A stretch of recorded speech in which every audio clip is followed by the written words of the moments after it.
passionate about Cleveland sports. He's going in! Touchdown! Browns, Indians, Cavs, the Big Ten, and more. Cleveland is a city of champions once again! Andy and Jarid, Cleveland and beyond. A swing and a drive! To deep right! Here are your hosts, Andy Billman and Jarid Watson. Hello and welcome, Andy and Jarid, Cleveland and beyond. The show is a part of the Pulse Podcast Network. I'm Jarid Watson. He's Andy Billman. Today we're going to be talking about reliving the Beckham trade and what's ahead for the Cleveland Browns. Kipnis, Lindor, Zimmer, they're all going to start the year on the injured reserve list, and the Buckeyes get a win in the first round. But first, let's hear from our good friends at TixBlitz. They're the official ticket provider of the Pulse Podcast Network. Have you been searching for the best ticket deals around? Well, look no further. With TixBlitz, the price you see is the price you pay. And TixBlitz just happens to have over $6 billion in ticket inventory just waiting for you. They absolutely mean it when they say every ticket, every venue, everywhere. And you can save even more with promo code PULSE in all caps to save you 5% off your total purchase. Just go to TixBlitz.com and click the search bar. Search events based on your geographic location. Pick the show you want, and bam, it's showtime. Sporting events, Broadway shows, concerts, and more with TixBlitz.com. And while you're there, be sure to sign up for the email newsletter so you can stay up to date on the latest news and savings with TixBlitz. That's TixBlitz.com. TixBlitz.com. Every ticket, every venue, everywhere. Just use the promo code PULSE. That's P-U-L-S-E for 5% off. Pulse, P-U-L-S-E for 5% off. Put that in the promo code. And they've got a wide variety of tickets available for events, music, concerts, you name it. Check it out. It's so easy to use. TixBlitz, TixBlitz.com. Cleveland Browns. So the Browns at this point, in regard to social media hype, any kind of hype, you name it, across the country, around the globe, this is the most hyped I've seen the Browns ever. It's like LeBron and the Cavs level, if not higher at this point. Andy, how crazy has this been over the past week or so? I would say this: if you can't get excited over the last few weeks, you're obviously not living. Yeah. I think to take a step back, this is the Browns have made many moves over the years, whether it's Andre Rison, whether it's making trades during all sorts of periods that bring in good talent, make good moves. The Bernie Kosar trade before the draft was a huge moment where they made the supplemental moves to get Kosar. This trade, though, Jarid, sent shockwaves, and I think it's twofold. I think obviously the Browns are the first because the Browns are now loaded. It's hard not to say now, Jarid, the Browns aren't a team to be favored to do big things. Yeah. On paper, they look like one of the best teams in the NFL. And they did it to the New York Giants. They didn't make these trades with the Arizona Cardinals. They didn't make these trades with the San Francisco 49ers. Right. Or like even the Miami Dolphins. They made these trades with the New York Giants. New York football Giants. And I feel, the more I look at this, Andy, and the more that I look at the words that have come out of New York, out of Gettleman when he's talked to Francesa, and the aftermath of this, the signings that they made after the trade, I can't help but think, man, they got fleeced, or they're doing this on purpose. I mean, it's those two things. You know, it's full rebuild, and I don't know that it's even like. Would you say they're going about it in the right way thus far? Not that we have to worry about it, but it's kind of surprising that this is played. We're not used to this in Cleveland. I thought this was the first time I've seen as a Cleveland fan where social media played a big part of this trade. I think what Landry and Baker did, I think what the fans talking about the hype, I think it influenced Dorsey a bit in these trades. Now, I don't think it's the reason why the trade happened. Dorsey wouldn't have made this trade unless he thought the team was better. But Jarid, this is the first time in Cleveland I saw a social and grassroots type of push because fans wanted it. Landry wanted it. Baker wanted it. There's a lot of momentum here about making this trade. And I think that's the reason why it has so been a national reaction as well. Because That's the kind of thing you might see in New York, you maybe see in Boston, where the fans and other influencers play in this kind of thing.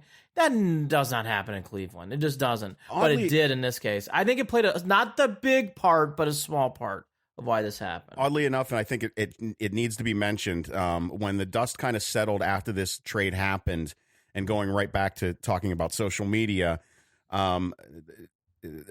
there's rumor that Beckham wasn't necessarily happy about this move. And I don't know whether this was expressed to Saquon Barkley just to make him feel better about the fact that he was leaving, that he didn't want to leave, or whether it's legit. Plus, we know that Beckham's taken time off from social media, going dark, LeBron style again, for a period of time. Andy, do you think that this is just?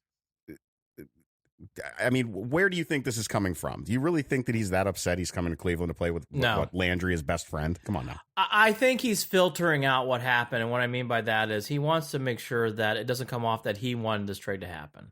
And I think he was deathly afraid of that. I also think Odell Beckham is in the stratosphere of LeBron when it comes to these kind of things. So the one thing that we got to realize as Browns fans, and I'm not saying it's a negative, it's just a reality. We're going back into the stratosphere of social media over in an athlete like Odell Beckham Jr. who draws a lot of attention.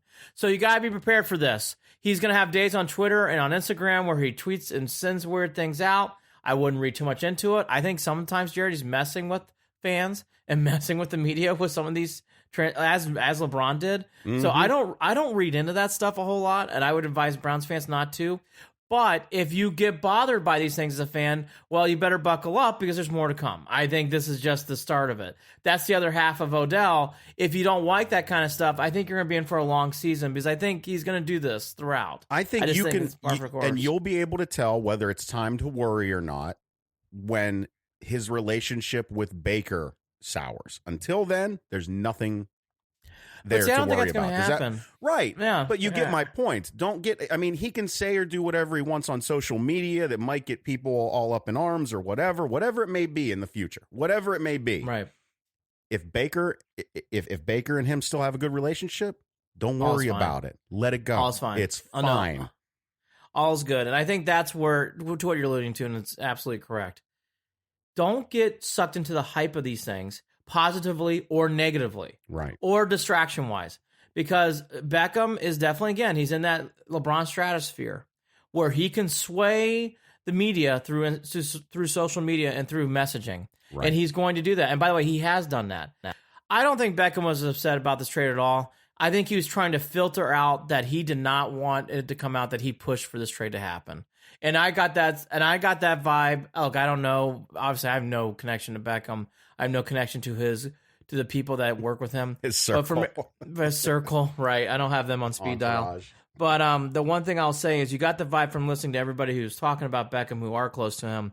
I think he wanted to get the message out like, hey, I wanted to stay in New York. When I hear those kind of things, Jared, I'm hearing a guy who goes, I don't want this to come out that I pushed this trade to happen. I want it to come out that this happened naturally and that the Browns made this move just as much as I did. So that's how I take all this stuff.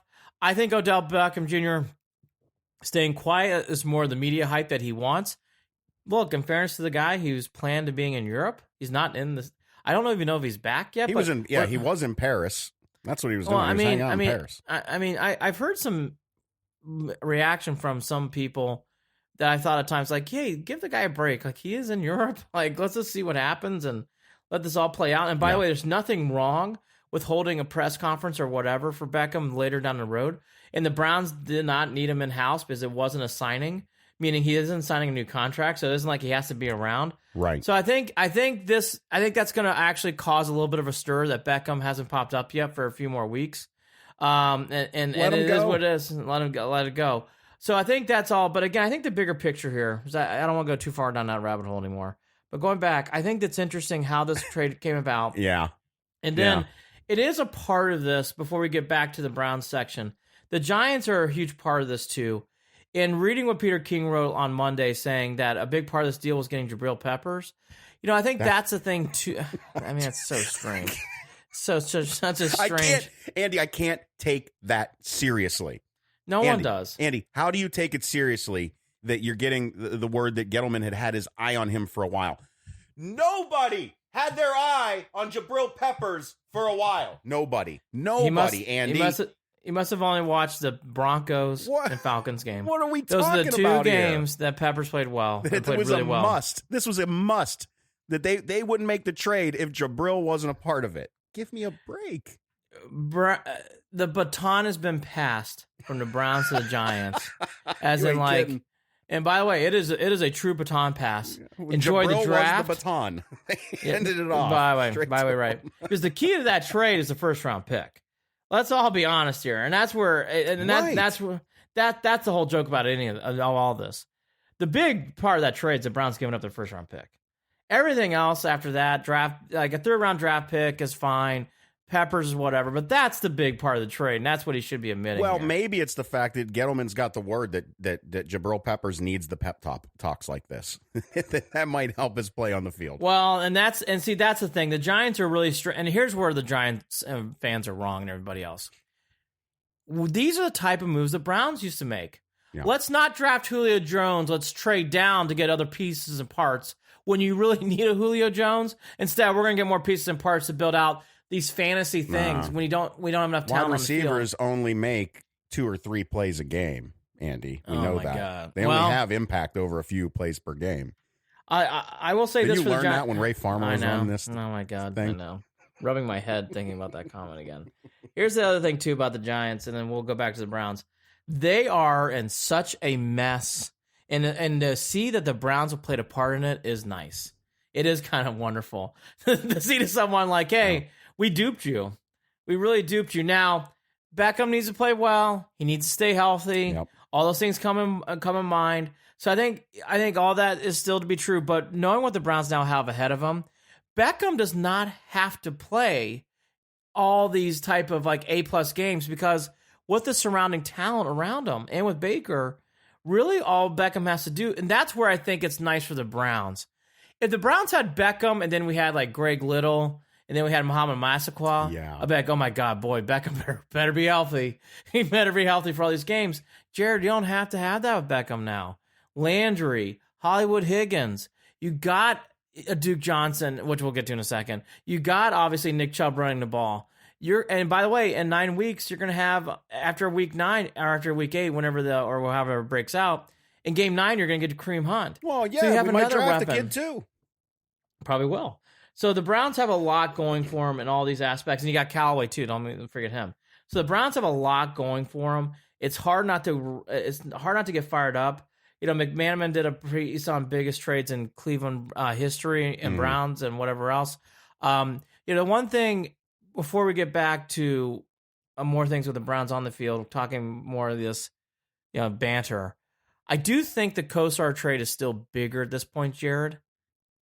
However, if the Browns get to the Super Bowl, they don't have to win, but the Browns get to the Super Bowl, I think the Beckham trade becomes the biggest Browns trade I've ever seen in my lifetime. Yeah. Until then, though, it's still Kosar. Well, I mean, we still have that talk about, LeBron coming back and that being a trade? I mean, are we going to include that or talk about that? Or? Well, how about this? I said the Browns. Now, if you want to go Cleveland history, LeBron getting traded to Miami was the biggest thing. That wasn't a plus for the Cavs, but that was the biggest trade.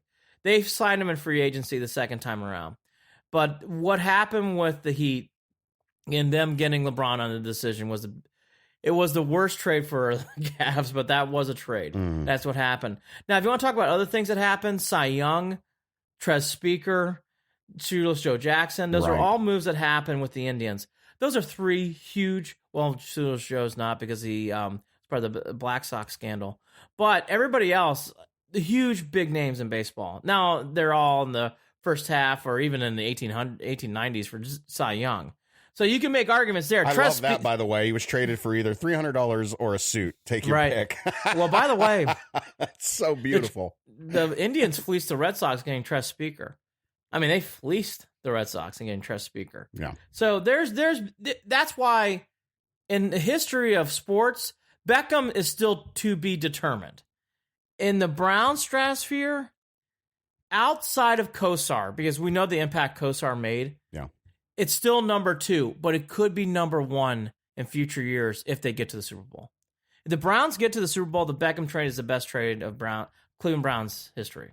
This is. Until then, I still say it's Kosar because you made all those trades. You got up in the draft, and that really changed the franchise. Well, it goes right Kosar. back to this, Andy. What we're talking about still is on paper hype. No matter what, until we get to the season, which, man, I have never so anxiously awaited a football season. I am so I'm ready for baseball season this week, but I am so ready to start this season and see what this team actually does. But we're talking about on paper right now. Buddy, it's the first time ever as a Browns fan you can say this. On paper, the Browns are one of the best teams in the league. Yeah. I mean, the Chiefs are going through turmoil. I think the Colts have the same questions the Browns do, if we're being honest. The Patriots are, we're not jinxing it. The Patriots at some point are going to get old enough where they can't do this anymore with Tom Brady. Well, did we look at the Rams as making improvements through their offseason? The Rams might be up there. Well, that's the NFC, and you're right. Like, hey, you want to talk about the whole league? Right. The Packers with Aaron Rodgers is always a threat. The Bears made the playoffs. They have a young quarterback at Trubisky. They should get better. The Rams are the Rams. The Saints are the Saints. I don't know that the Packers are going to be all that great either. But the Packers are a whole bag of mess, but they have Aaron Rodgers. Mm-hmm. And when you have Aaron Rodgers, you can do better things. And Aaron Rodgers was very unhappy the last 2 or 3 seasons in Green Bay. So with a new coach in town, you got to wonder how much he's going to be happier and playing better. But going back to the Browns, it's a all-time hype machine. As we're alluding to about the Kosar trade, I think the Ernie Accorsi years where he got Kevin Mack, he was able to draft Webster Slaughter. He was able to bring in other pieces and parts on defense through the USFL breakup. That really played a huge part in the Browns in the 80s, and I'm not naive. We shouldn't be. But I'm telling you, what Dorsey's doing, and because of the media wave, it is so... I mean, Paul Brown, obviously, too, in the teams in the 1950s. But what Dorsey's doing, it's so hard not to get excited. Because again, I guess it should be said, the Browns... Now, here, the other half of this is the Browns have to win 10 games plus. Oh, no doubt. 9 and below. I think 10. Cut it. I don't even know if 10 is. I almost feel like it 11 or 11. Plus. And that's a lot of pressure on this team, and I think they can handle it. I think they're ready for it.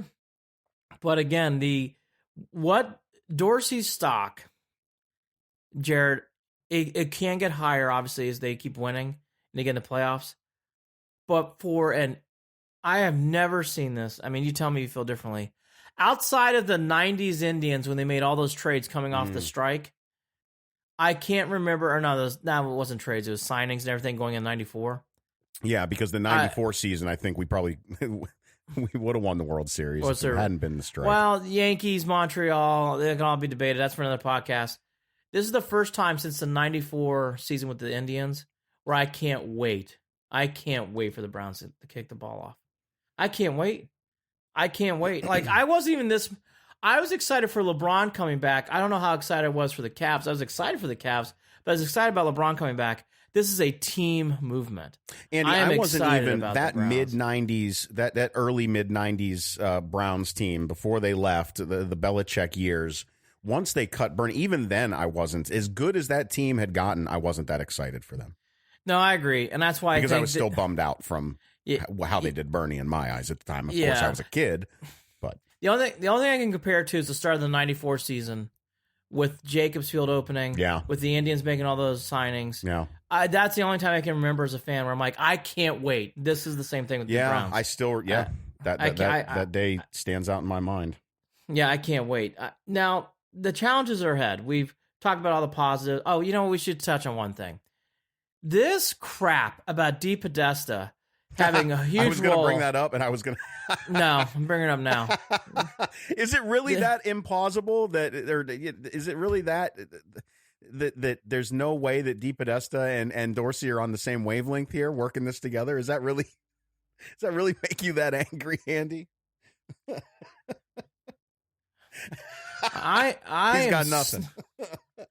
So look, Paul DePodesta and I can have a sandwich. I'll buy him coffee. I'll buy him a beer or whatever. Yeah, But this crap about DePodesta having some sort of help or Sashi Brown analytics doing all this, I'm going to choose not to curse today in this podcast, but that's such a load of crap. This team is all about John Dorsey and the moves he's making. Let DePodesta have his fucking coffee. Let him there have his fucking little house over there and do his little things over there. He's a nice guy. It's not his fault. This has nothing to do with DePodesta and those moves that Sashi Brown did. Give Dorsey his due. DePodesta's done nothing so far. Read Tony Grossi's article. He points it out. I don't want to fucking hear about DePodesta anymore. He's in San Diego or where the hell he lives anyways. Yeah, I don't understand It's where enough! any of that, Andy, where did any of this come from to begin with? I'm tired of this. The analytics must die. Again, it just feels contrived. Like, oh, Just this is all. It's like all this good stuff's going on. Dorsey, and then someone just comes in and whispers, DePodesta too, and then all of a sudden that becomes a thing. Like, where did that come from? So DePodesta and some other guys printed off some analytics sheet and said you should trade for Odell Beckham. It's just enough. Yeah, he's a nice man. It's enough.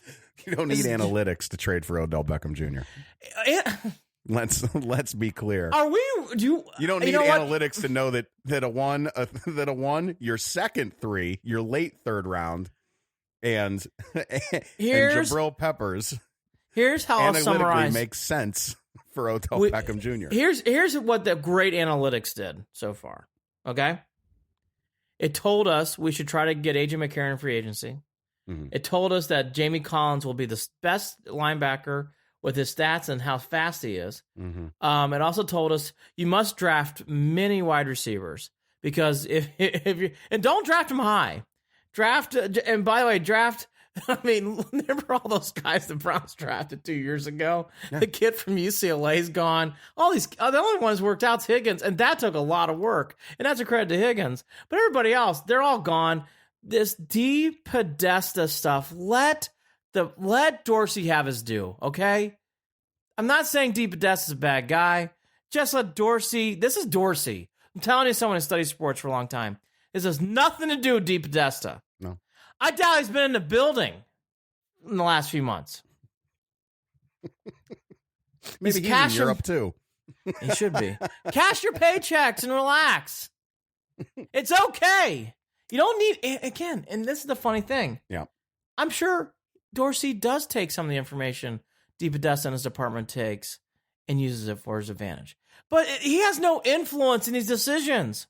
If he did, we'd be having Kevin Stefanski as coach. Not Freddie Kitchens.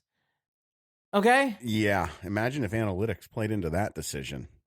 According to what I'm reading, it sounds like, and by the way, for everybody out there, analytics told, according to what I'm reading, that they wanted not to hire Hugh Jackson. That was on Haslam. So even in these moments, again, read the Grossi article. He does a great job of breaking it down. I don't want to steal his thunder. He does a great job breaking it down. But this DePodesta stuff, let it die.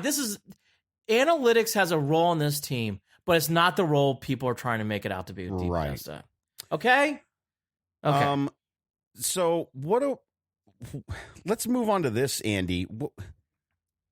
What are we doing in the draft, man? Because I honestly, I couldn't tell you what's going to happen. Well, I mean, and a lot of that is because this is the first time in a long time I didn't care what happened. Well, they for the first time can do something. That's what you're supposed to do in the draft, which is what the Patriots do. Patriots are I've seen them do this for a long time. Take the best player available. But it doesn't matter where he plays. And that's it. Just take the best player available. Now, there's obviously some depth issues you have. And probably offensive line.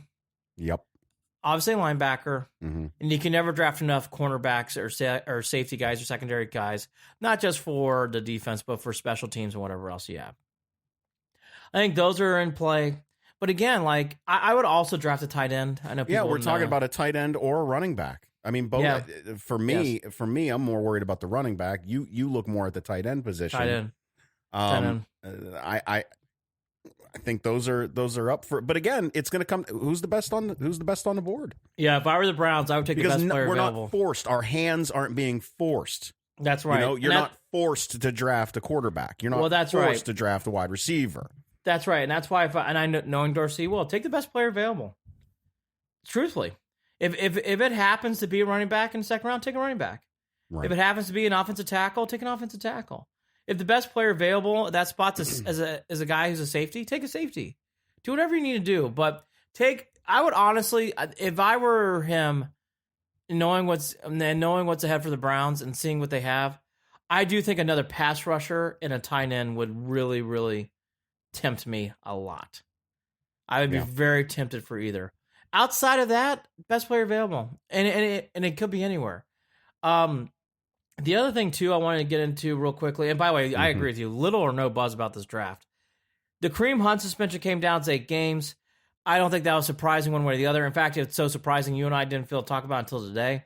So the 8 games are now in play. And I think the bigger thing is now, which is finally subsided, which you and I and on top of that, just to clarify for anyone, he will be with the team all the way up through that last preseason game as well, correct? Just suspension of 8 games. Once the preseason ends, pretty much is where he goes in hiding.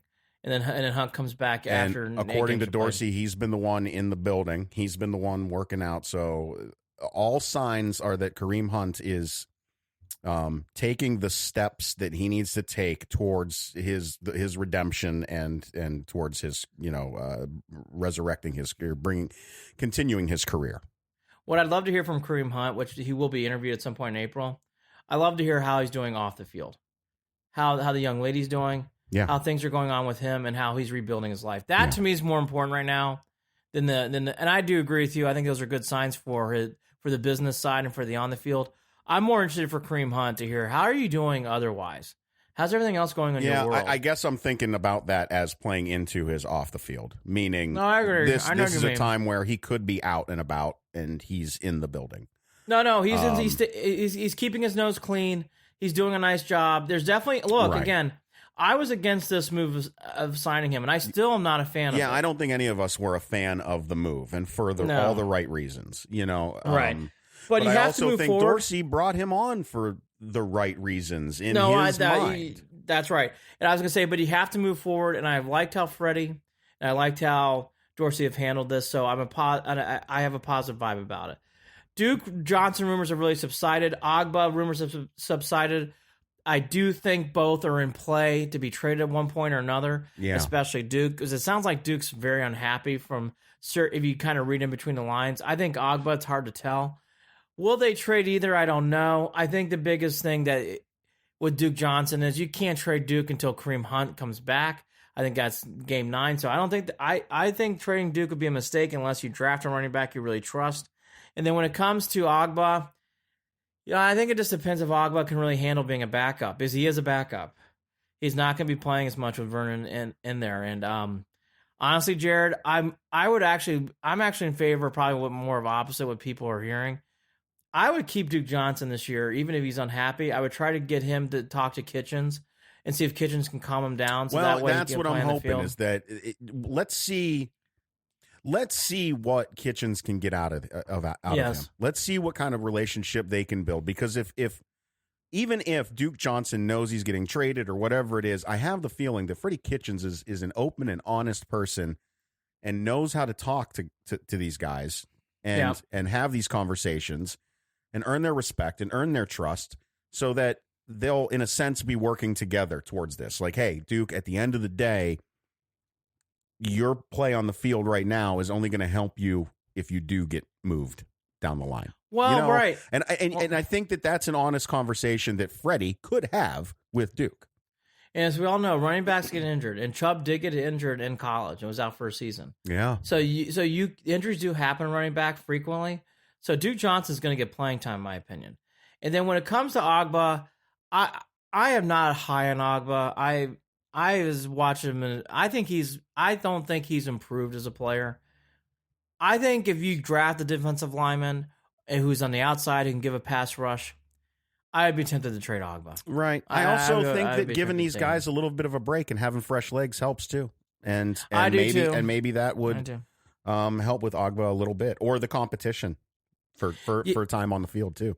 Yeah, so I think that's where I land on both those things. I'm not surprised that that's subsided because you need depth, and Agba and Johnson give you depth.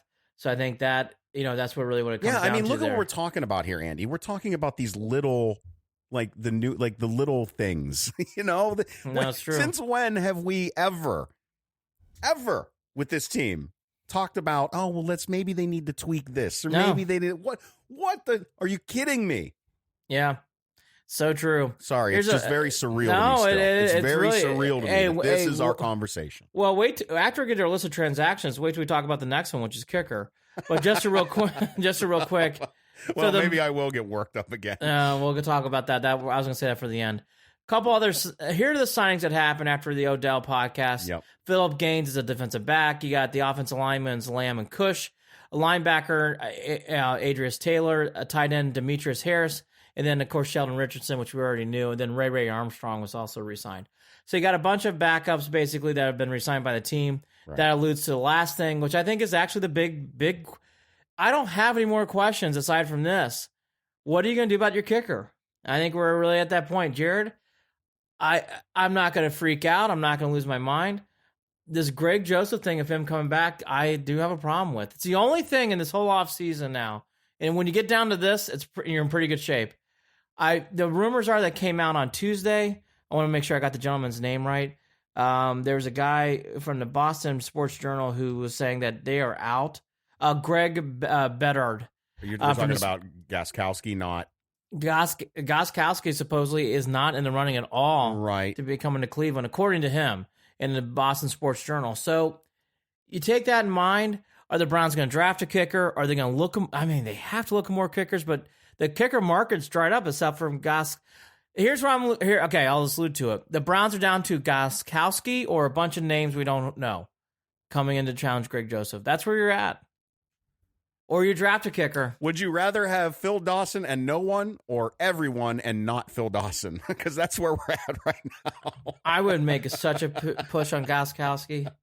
I really would. I mean, and those are your options. Again, you sign Gostkowski, you make a trade for a kicker, which the Browns won't do, or you draft a kicker, or you're going to bring in a bunch of guys off the street again. But isn't drafting a kicker just as... I mean, I don't know. I don't know enough about drafting kickers, but isn't that just as iffy as sticking with Greg Joseph this season? Watch the Ravens game-winning kick and tell me how good you feel. I can't. Okay? I can't. I'm going to leave everybody there. Listen, and you know what? We talk about 11 wins being 10 or 11 wins being the expectation with this team right now. Andy, the Browns could have had 11 wins last season if not but for kicking. Look, and you brought back the wrong coach. Oh, absolutely. But my point being is those couple of points left on the field cost us a handful of games. Zane Gonzalez and Greg Joseph are not the answers. Unless Greg Joseph really comes back and is kicking the hell out of the ball wherever he is right now. Maybe, but I don't see it. Maybe. I don't know I don't know enough about his track record. I don't know. I just... Yeah. Maybe I do need to look a little bit more into... Well, but we will have... Anyways, those are your options to kicker. On kicking. No. Oh, God, no. Please, no. That'd be like me doing an episode of Deep Podesta's impact on the Browns. I can't do that. Going backwards for a second, though, one more time. The one thing I want to leave on that we have not talked about, which is also an unknown, is Freddie Kitchens. He's never coached a game as a head coach. There's a lot of pressure going into that. Yeah. I have been sucked into the whirlwind of positivity about him. I really believe in Freddie Kitchens. I think Freddie Kitchens is going to be a great head coach. But to be realistic and to be fair, that is the one unknown, too, that should be pointed out. And that's how I want to end the Browns segment here. There's a lot of pressure on Kitchens, and he's handling it very well. So you don't hear those vibes. You don't get that sense that's too big for him, which is great. But still, Jared, he does have to coach these games at some point. Well, I've thought about this too, Andy. Okay. I've thought about it, too, in regard to the fact that a lot of why we're not... It's nice that all eyes have been on Dorsey. Yes. That's been a nice... Dorsey has provided a nice a protective dome around Freddie Kitchens to this point. just in regard to the news cycle of the Browns and what's going on, it's been very quiet in regard to Freddie Kitchens. There's not a lot to talk about. So that's great. He's got nothing but prep to worry about. He's got nothing but getting ready for this season to worry about. And he's got one hell of a roster coming in. And he's going to have his hands full with personalities. But as we've seen, Freddie likes personalities. Freddie likes that type of guy, as long as you come ready to play. Is Freddie going to make the same mistakes? Is Freddie going to, call a timeout when he shouldn't have, or not call a timeout when he shouldn't have? Are those things going to happen throughout the season? The aches and pains of him growing into this position, especially since he's going to be calling the plays on offense as well. I don't know if it's, we'll see again on paper. I don't know. I don't know what to expect, and I'm not going to kill him for it either. If he's got some mistakes coming out, you just can't. Jared, you can't kill him, but he's going to have a lot of pressure on him. Yeah, Jared, I'll be honest with you. I know what you're saying, but I'll be more realistic. He is going to get killed for those mistakes because the Browns have such a high expectation of winning, and not just around this Northeast Ohio corridor nationally. The Browns are going to have a lot of pressure to win. And so mistakes that are going to happen at times or whatever. And by the way, no coach is perfect. You're going to have little judgments of error, whatever. Kitchens, though, seems to have a good grasp of what's going on around him. I will say this. I think Freddie Kitchens is ready for this. It doesn't mean, though, there's not going to be a learning curve. And I think there's a lot to be said with the Browns choosing a guy who's never head coached a team to take on their new franchise quarterback in his second season of development, and one of the most prolific wide receivers to play the game. Yep. with all the bells and whistles to go with it. Like, they took, this is the position where you would think an experienced head coach would come into play, right? Any normal year. Like, that would be how this would go down. Any it would normal be somebody who can handle all of this. Any normal year, this would be the biggest topic going in. It wouldn't be about, well, are we going to get Gostkowski or not? Or how deep Podesta and analytics has played a part in this. The biggest discussion would be, how in the hell is Freddie Kitchen going to win games? And I'm not hearing that. And I find that to be interesting. And I, by the way, I'm with the majority here. I think Freddie Kitchen is going to be a good coach. I really do. Same. But that doesn't mean that's going to happen. There's still a long ways to go there. I just think it needs to be brought up. And it's going to be interesting starting in April because he's going to get 2 more weeks of reprieval. But once the team shows up on April, I think it's like April 2nd or maybe even be April Fool's Day on that Monday. It's going to be a lot. It'll be interesting to see how Freddie, because that's really where it's going to start. Because you're going to have, obviously, Odell Beckham Jr. stuff, Kareem Hunt, Baker Mayfield. Those are 3 big, Jared, those are 3 big stories right there, let alone what goes on in the draft, which won't be as big because of the, and by the way, Vernon too. So you're going to have a lot of things to talk about in that building. I just think the only thing I will warn Freddie, you're going to have a lot of distractions on this team. A lot. And it's going to be interesting to see how he handles it. And that's something I think it will be very good at, from what I can tell from his podium talk and from how he handles things. And it's going to be a lot on Baker Mayfield. Baker Mayfield's going to have a lot to do, not just on the field, Jared, throwing touchdowns and making big plays. He is the leader of this team, and I think he's going to be great at it. A lot of the responsibility of handling some of the noise, noise is going to be on him. It's going to be on Mayfield. We'll get into that more in the next podcast, but I think those are things to think about here leading into it. The next big thing for the Browns is the schedule. Brown and I, Jared and I are going to do a fun thing about the schedule, which we alluded to, which we'll talk about next. We're actually going to do a show with Mandy Bell in the middle of the week, so maybe we'll do it then. Yep. But those are really the big things that are coming up for the Browns. And again, I think the recap, the Browns before we get into the Indians, this Beckham trade really was a big movement, not just locally but nationally.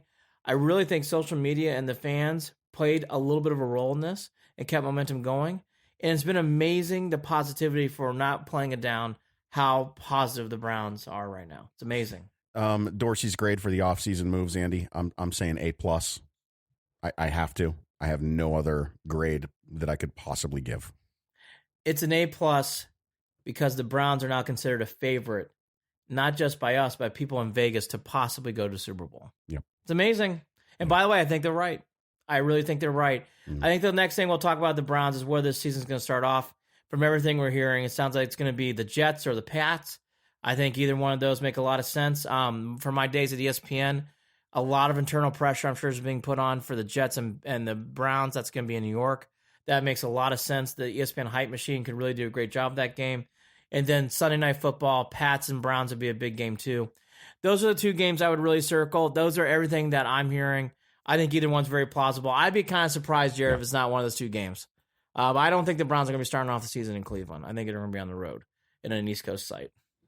Yeah, I don't know how fair that feels to me, but it is what it is. Yep. It is what it is. I mean, I'll take it.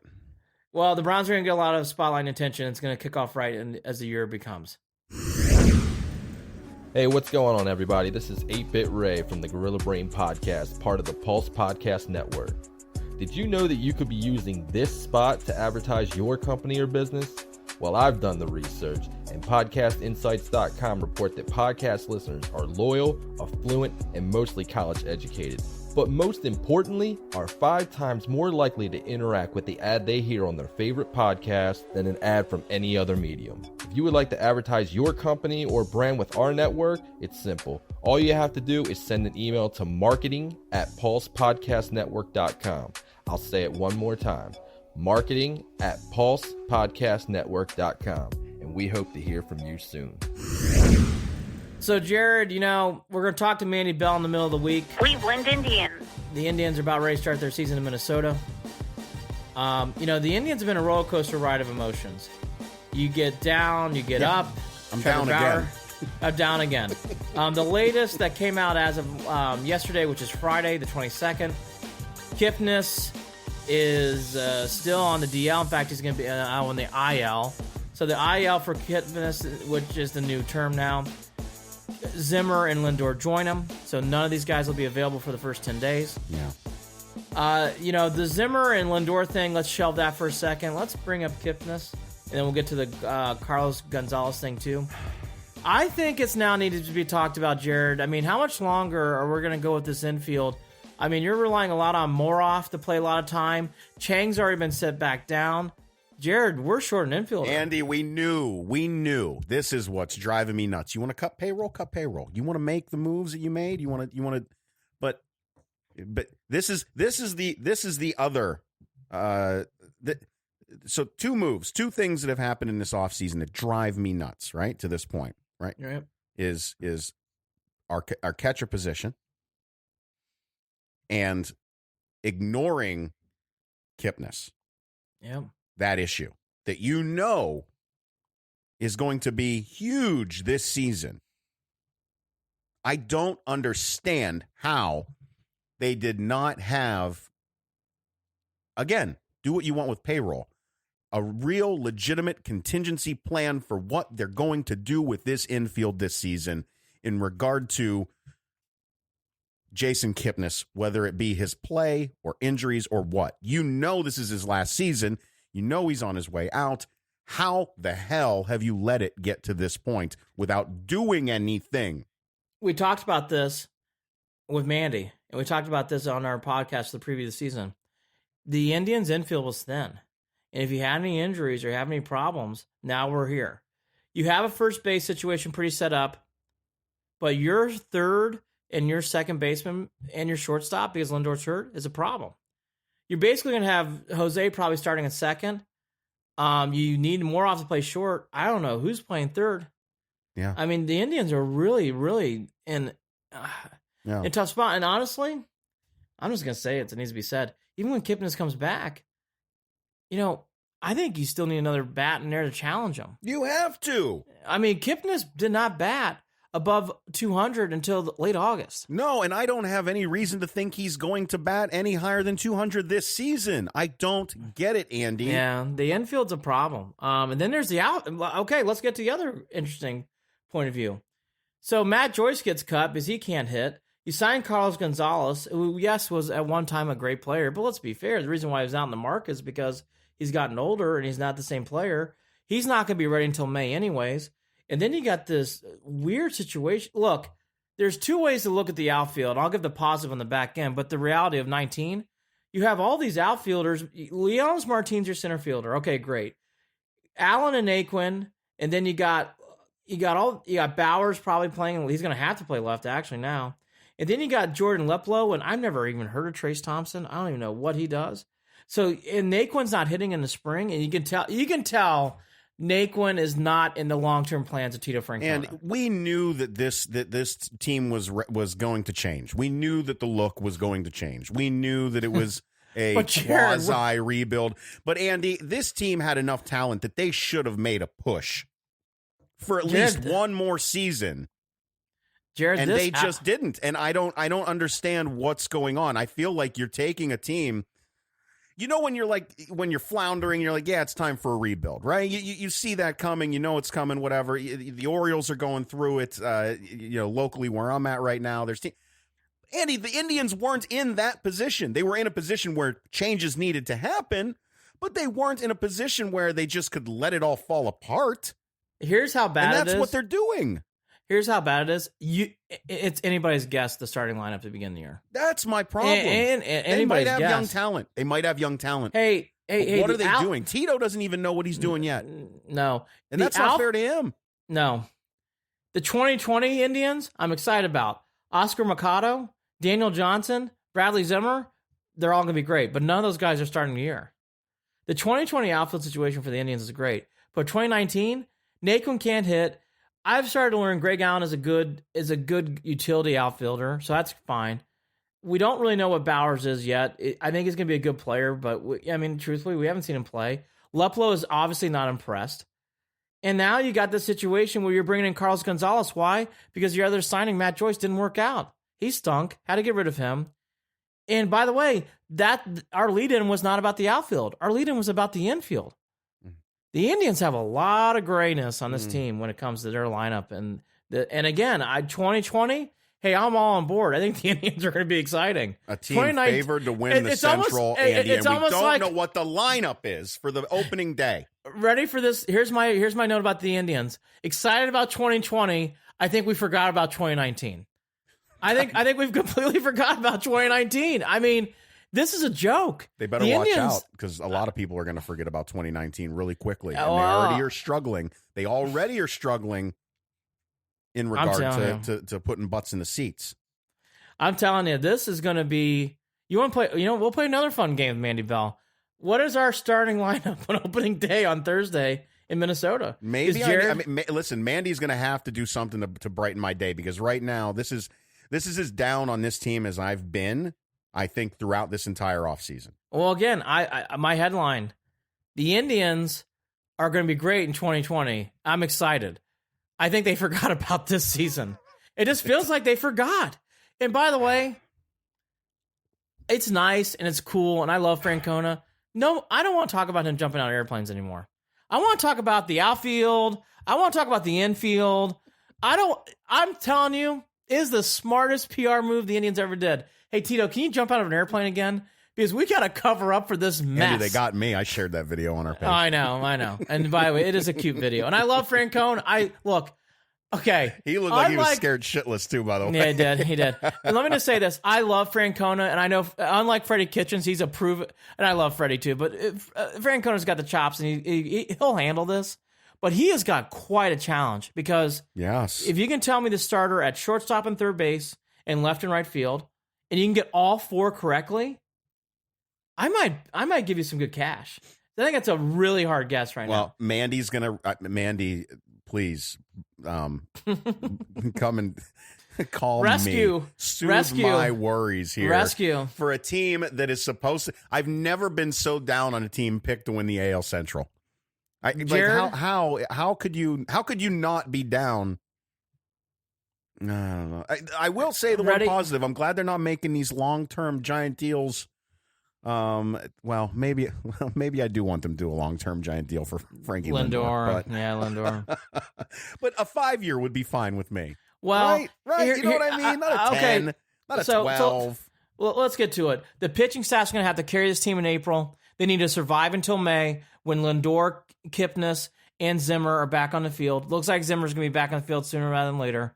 because if they can bridge that gap, then this team should be hopefully rolling by Memorial Day. Let's talk about that pitching staff right now. I don't remember where I saw these rumors. I'm bringing in some of my own. I don't know. Maybe I made this up in my head. But was it rumored that the Indians were still talking in regard to Bauer and Kluber with maybe the Padres at some point? I thought I read that last week. Or is this something that at this point we're cannot trade? You cannot trade either right now. Well, no, you can't. But you can't. Andy, you say that, but look what we're talking about right now with this team. Okay, if you're going to do that, and I would honestly I'd be like, you need to trade Eric Hosmer. And you're not trading Eric Hosmer, and the Indians aren't taking on a contract. You need a guaranteed star for a star. You can't do prospects anymore. I need a star. A star. So that's not an option. Jabril Peppers? I'm sorry. In a right guard? Who's your best fifth inning reliever? So, look, all that to be said. Listen, those are important innings, Andy.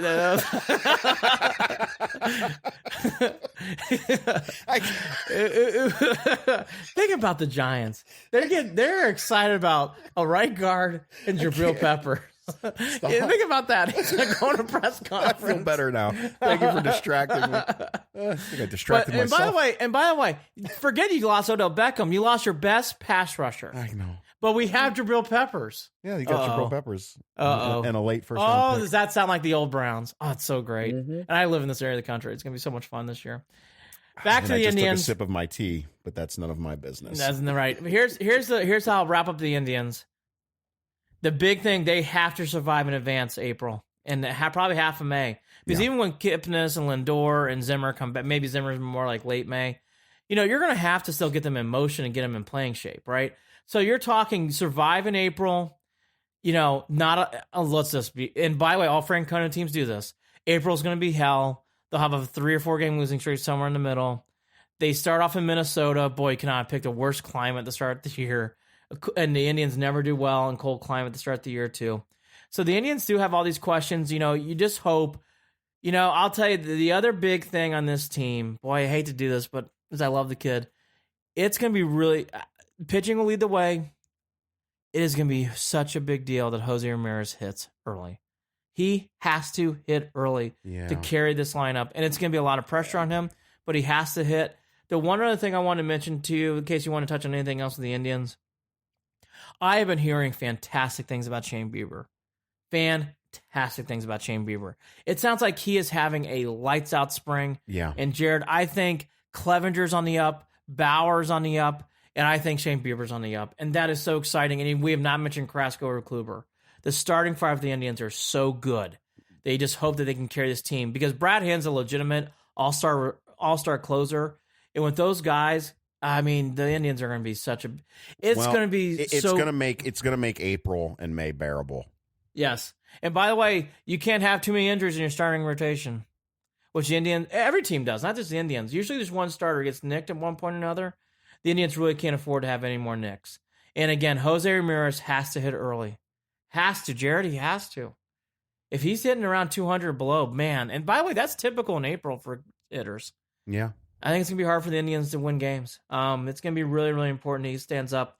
We'll get Mandy Bell later on this week to talk more about the Indians. But, boy, this Kipnis news, Lindor and Zimmer is expected, but Kipnis, boy, here we go again. I mean, missing a lot of games start the year. And again, for every Indians fan out there, you try to predict the brackets, which we'll get to next. Here's my bracket. Who's your left fielder, right fielder, second baseman, shortstop, and third base starting? Try to guess. Because I think Jose could be playing second. Who's playing third? Oh, God bless. I know. It's going to be hard to guess. We'll get into that more with Mandy later in the week. Let's talk tournaments. Let's talk brackets. Great week of games. Andy, I've lied, by the way. What? I said I was going to watch, and I haven't been watching. No, Jared, I've been watching. I just haven't been around. I haven't had a chance. Oh, God. Sounds like such an excuse, but. Great game so far. The tournament, This wasn't a plus first round weekend. I called it a B-. Right. But you got some cool teams like UC Irvine, Murray State, boy. Murray State, of course. Murray State's been great. You got the wins last night from Oregon, but the big things that stand out from our perspective being Midwesterners, the Buckeyes and Boilermakers did their thing. The Buckeyes with a great win. That win was needed. They needed that win. They outplayed Iowa State. They did a nice job. It's amazing what happens when Wesson's back in your lineup. And the other big thing I took from the first weekend, aside from Wisconsin, boy, the Big Ten won a lot of games. And Iowa and Ohio State winning the way they did. Iowa not just beat Cincinnati. They beat Cincinnati in a pro-Cincinnati crowd in Columbus. And then what Ohio State did going out there, remember, Iowa State not just is in the middle of the road team. They won the Big 12. They won the Big 12 championship. To win that game in Tulsa, a lot of Cyclone fans in the building. Jared, I give kudos to the Buckeyes, kudos to the Hawkeyes. Yeah, I mean, that's one of the reasons why I didn't stay up late last night to watch that game is because I just never expected anything like that to happen. I didn't expect the Buckeyes to win that game. I know the other standout. I know the one bad part with the one letdown with the Big Ten is with Wisconsin and Oregon. But I mean, even losing to Oregon, a lot of people are looking at Oregon to be that team that could be that dark They're horse, misseeded. that 12 seed, but they're misseeded right now because Oregon started off the year very slow. They had their nicks, and again, this is why the tournament's great in college basketball. Is like baseball in the sense it's a long season, and look how much Oregon has grown. And by the way, people forget Weston was out. It's amazing what happens when you have Weston back in your lineup. All of a sudden, the Buckeyes play really well. I'm actually going tonight to the Hartford region to watch my Boilermakers play Nova, and then I'm also going to see the Murray State Florida State game. But Jared, these games so far in tournament have been good. Not great. Hasn't been a great first round, but it's been very good so far. And Wofford, Kentucky's another game to watch too. But it'll be interesting to see if the Big Ten can carry this momentum into the Sweet 16 during the weekend. Let's talk quickly about this Murray State team. Fun team. How big of I might end up watching just to watch them coming up. Well, look, it's all about the young kid from Murray State. And Morant is a star. He has been a star all year, but now he is this, and the tournament does this. The tournament will give players, and by the way, it already has a feel with Morant. This is something fun for Cavs fans to watch. It is, and it has the vibe already of what Steph Curry did with Davidson, is what's going on in Murray State. Now, Murray State, if you want to talk on the floor, Murray State is a tricky game. They are playing against Florida State, and Florida State's tall. They're fast. They're athletic. It's going to be a tough game for them to win. Right. But if Morant and those guys can win that game, that puts them into the stratosphere. And I think for the first time now, you would not feel as bad if the Cavs draft second and they take Morant out of Murray State. I mean, Morant was expected to come out third. Nobody hears about who this kid is because he plays for Murray State. Hey, he's on watching television. Murray State throughout the season. Right. But I'm telling you what, He's lanky. He's athletic. He's tough. He is really tough. He could be a surprise here, and I would encourage any Cavs fan watch Murray State, and because we're possibly looking at who we're going to draft. I mean, that's fine by me, and I was dead set on Zion the entire season, and I think a lot of Cavs fans were. But if they watch this John Morant kid, man, he is a player. And just for reference, Demetrius is his first name, but he goes by Ja. Again, I'm just giving you this info because I know not a lot of people really had him on their radar. So they do now. Yeah, there's no doubt they do now. Games to watch on Saturday and Sunday. If you, I'm going to take 1 minute. Please keep listening to the podcast. This is my one Boilermaker rant. I have to get out. This is such I know. Purdue and Matt Painter needs this game tonight. Jared, it's a huge game for him. It's a huge game for this program. They have lost to Villanova close in the last 5 years. I was in the Garden when they lost to Villanova. They lost by 2 points at home. I think it was 2 or 3 point game they lost at home a couple years ago. Purdue has never been able to beat Nova. They're the better team, but it's in Hartford. There's going to be a lot of Nova fans. My poor boys and I are going to be suffocated out by blue and white in the crowd, but we'll have our gold helmets. We'll be ready to go. It is a huge game for Matt Painter. I really think that he needs this game because Purdue is the better team. They match up well. They have two guys who can guard against Pascal. It'll be interesting to see how that plays out. Kentucky Wofford's a great game for people who didn't watch that game. Wofford can shoot the lights out. I don't know the young man's name, but they can play. That will be a game to watch tonight. Yeah, well, you're talking about the he set the record for 3-pointers, right? Yeah, he is a shooter. Wofford is for real. That is good. The line is 5. I think that's very fair for that line, and that's surprising saying that about Wofford. Can Minnesota keep going like this? This is the new Minnesota. They played well. They really blew out Louisville, but that might have been more about a Pitino thing because obviously his dad coached Louisville, and he gets revenge beating Louisville and knocking him out. It'll be interesting to see if Minnesota can keep this going, but I think Michigan State just has too much. I think the other games, you don't have to sit there and watch. Michigan plays Florida, but they should beat them. And, for people out there who don't forget, Maryland is a part of the Big Ten. They play LSU. Again, that is the national game, by the way, to lead off the day. On Sunday, I think Iowa can beat Tennessee on the right day, but Admiral Schofield is a great player. I think the other game to watch outside of Ohio State, Houston, I think Oregon UC Irvine's a great game. Look, I just said it out loud. Oregon UC Irvine's a great game. UC Irvine's tough. They play big. They could give Oregon a game. These are two West Coast teams. It's not surprising they buried this game at 9:45 at night. But I would watch that game. I think that game has a lot of good athletes. And UC Irvine plays hard. They've won 16 in a row. Ohio State can't beat Houston. It's not impossible. Houston does have their faults. Ohio State is it showed last night when Ohio State gets enough offensive efficiency, they have the athletes to conquer and do big things.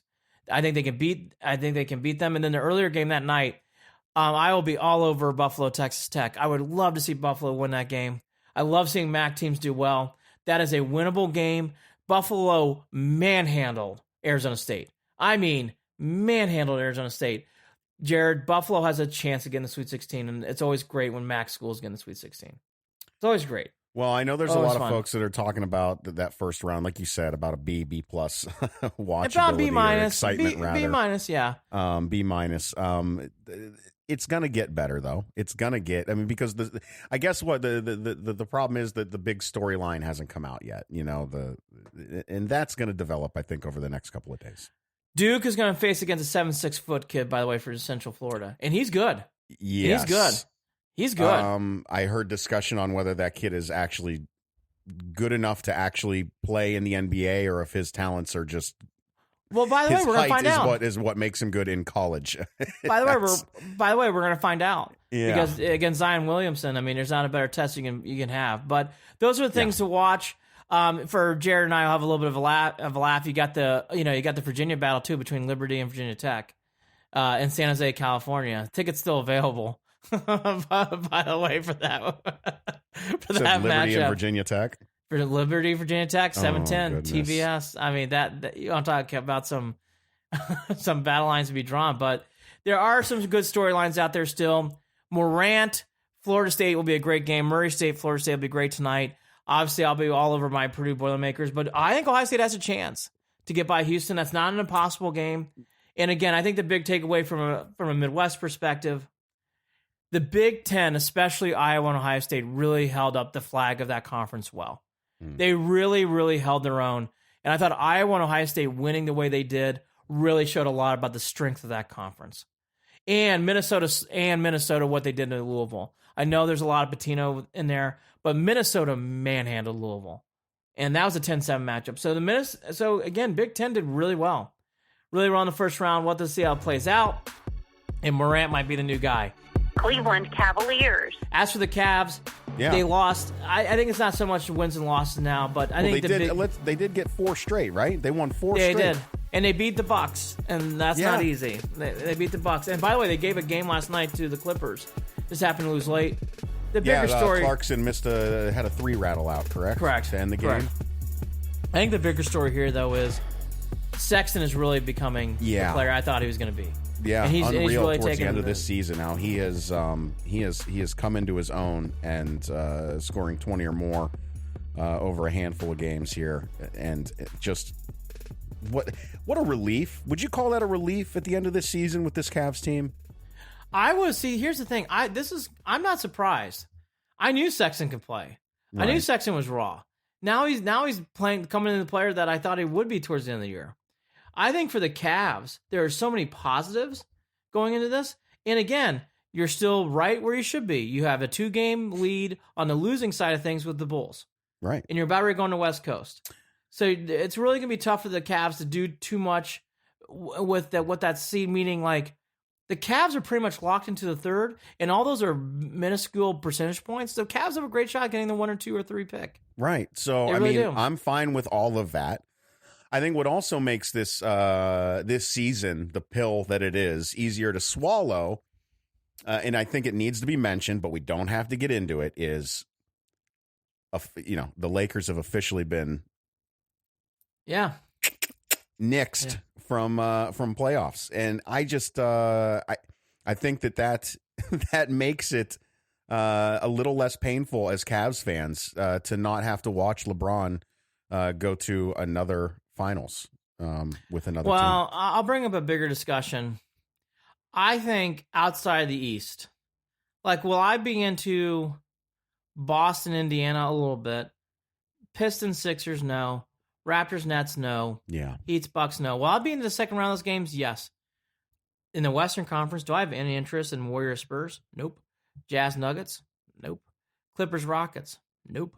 Blazers, Thunder? Nope. Jared, I will not be watching the Western Conference until probably about the finals.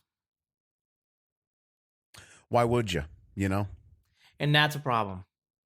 Yeah, and I think that I think that there's a lot of people that are talking about that and acknowledging the fact that, and I will say that too, on the other side of things, just for the NBA, LeBron not being in the playoffs is going to hurt big time in regard to viewership. Oh, it's going to be a big problem. I think it's got a huge. It plays into this big. What are you watching for? Honestly, Jared, and we said it from the beginning of this season. We knew how this was going to play out. I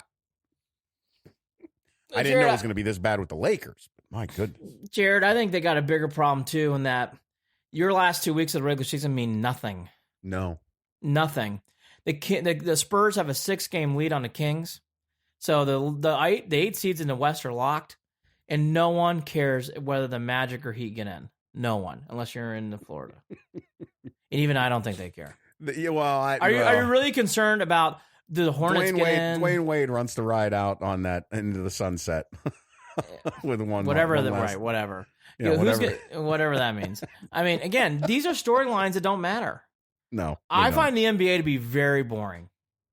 Very boring. Mm-hmm. I think I think college basketball has been very good this year, but I'm a college basketball guy. Right. But even with that said, will I watch Sixers Celtics second round? Oh yeah, I definitely. Raptors Bucks, sure. Warriors Nuggets Western Conference Finals, ugh. Warriors Rockets, yeah, sure. I'll tune in for that. Yeah. Anything else Warriors? Nope. But even Warriors Rockets, you have to watch it. You just have to watch it because they almost beat them last year. You have to watch it. But like, am I really rubbing, staying up late at night to watch Blazers Warriors at 11 o'clock? No way. My thing with Rockets, you're watching a guy. Oh, great, he's going to be the MVP, and they're not going to win. Like that's how I feel about that. Yeah. But to recap, Jared, the Lakers when they got eliminated, it wasn't even a big story. That's how much the NBA's lost steam. Yeah, think about it. They have lost a lot of steam. And again, I've heard other people saying, "Oh, I can't wait for the NBA playoffs." I'm not that guy. I am not as excited. I'm much more excited about the Indians when it comes to just them playing. I'm not excited about what their lineup's going to be. Right. And I'm much more looking forward to the second round and into the later rounds of the tournament. This NBA playoff run, I don't know. I mean, I'm not there. I mean, is everybody tuning in for Pistons Sixers 8 o'clock Tuesday? Raptors Nets, get your tickets now. I mean, I even in my backyard, I would draw the drapes. I mean, come on. Is anybody staying up at 10:30 at night to tip off Thunder Blazers? I mean, come on. I mean, right? I mean, come on. Oh boy, that's something they're gonna have to figure out. They're gonna have to figure it out. Oh, by the way, we will have in-studio commentary from LeBron James coming from Bleacher Report Live. Oh, that's great. By the way, that could happen. That could happen. Yeah. One other thing I want to touch upon quickly, then we'll wrap up. it is, the Browns are the huge storyline, not just for us, but nationally. Right. The other fascinating team to watch, Jared's going to be the Raiders next year. They signed Have Perfect. they done a Hard Knocks? Because I feel like they need a Hard Knocks. So they are considered the quote-unquote leader in the clubhouse to get a Hard Knocks they have next year. They have to be. I have to admit, for how much I don't care about Rockets Clippers, I do care about. I'm fascinated by the Raiders. I am fascinated by that whole. It's either really going to work movement. out well and surprise people, or it's going to be a complete S show. It just is a complete shit show. Both It are will be. watchable. Both are watchable, and it has been declared they are going. They are going to play in Oakland next year. I'm sure someone in the Alameda County said, "Look, we're going to make a lot of money on this team next year. Just let them rent out the Coliseum for 2 more." Seriously. I mean, at some point, money talks. It's like, did you see all the moves the Raiders have made? We got to put people in the seats. I mean, you got to do what you got to do. So, I think the Raiders are interesting. Mayock obviously being there too with Gruden. That's great microphone stuff right there. Let alone Antonio Brown. Let alone Perfect. Perfect, by the way, almost decapitated Antonio Brown on a play. The Raiders let's see how this works out. The Raiders are fascinating. By the way, it's a good year for the Browns not to be playing the Raiders. I think the Raiders are one of those dangerous teams. They always are, and we know the Browns with the Raiders. We had this discussion when the Browns. They always go to Oakland. They always lose. They always come home with like some sort of like mental defeat. So I guess to recap today, it's been this whole Beckham ride's been amazing. Don't look for him to talk until later. We're down to drafting kickers or trading for a kicker or deciding Gostkowski, but it sounds like Gostkowski's out of the running. Everybody tries about brackets. You try to guess the Indians lineup. I think is a harder thing right now. Yeah, we can do that one. We can play that Browns game that we're going to play, and then we can also do a guess the lineup game. We can do both. Yes, we can do both. With and Mandy then, Bell. With Mandy Bell and Colin Sexton is turning to the player that I always thought he was going to be. He's going to be a wonderful player in this team for years to come. And that'll be fun for Hayden Grove to come back on and talk about that too. Yes. And then finally, I think it was a great weekend for the Big Ten. Minnesota, Iowa, Ohio State, those were all 50-50 games. They won all three. And Wisconsin bowing out to Oregon wasn't embarrassing. Oregon's a much better team than a 12. They've come on late in the year. So those are things to watch. Morant, I'll be there live. I will give a full report in Hartford tonight. I will be with 3 kids. Paying a godly sum of money to go watch Purdue. They better win. I'm looking for victories here. We are not playing for T-shirts. I want victories. I want a victory tonight, Jared. Well, Andy, I will be praying for you. I'll be praying for you and the Boilermakers. A big game. I know no one cares. It is a big game for Matt Painter. Need this game. Don't lose this game, Matt. Win this game. Because if they win this game, I think they can beat Tennessee or Iowa. I think they can beat Virginia if they get to the Final 8. Purdue has a shot. But these are the games usually Purdue loses. I will give a whole 2-minute dissertation that will hurt our podcast numbers next week. I was just going to say, way to wrap up that show, Andy, with some strong Purdue talk. I have to. I'm so excited about tonight's game. I hope they pull it off. No, I'm glad. Yeah, I'm excited for you, brother. You get to go and hang out with the kids and go watch that game. Good stuff. Yep. So Mandy Bell next week. We'll probably do a podcast midweek. We'll lead off to that. We'll definitely do a podcast before the Indian season starts. So we'll do a very heavy Indians podcast along with the recap for the tournament. And then we'll do a fun guessing the Browns schedule game after that. And then, we'll all be watching Blazers Thunder in the middle of April. Awesome deal. Thanks for listening, everybody. Andy and Jared, Cleveland and Beyond. He's Andy Billman. I'm Jared Watson. We are a part of the Pulse Podcast Network. Talk again soon. Take care.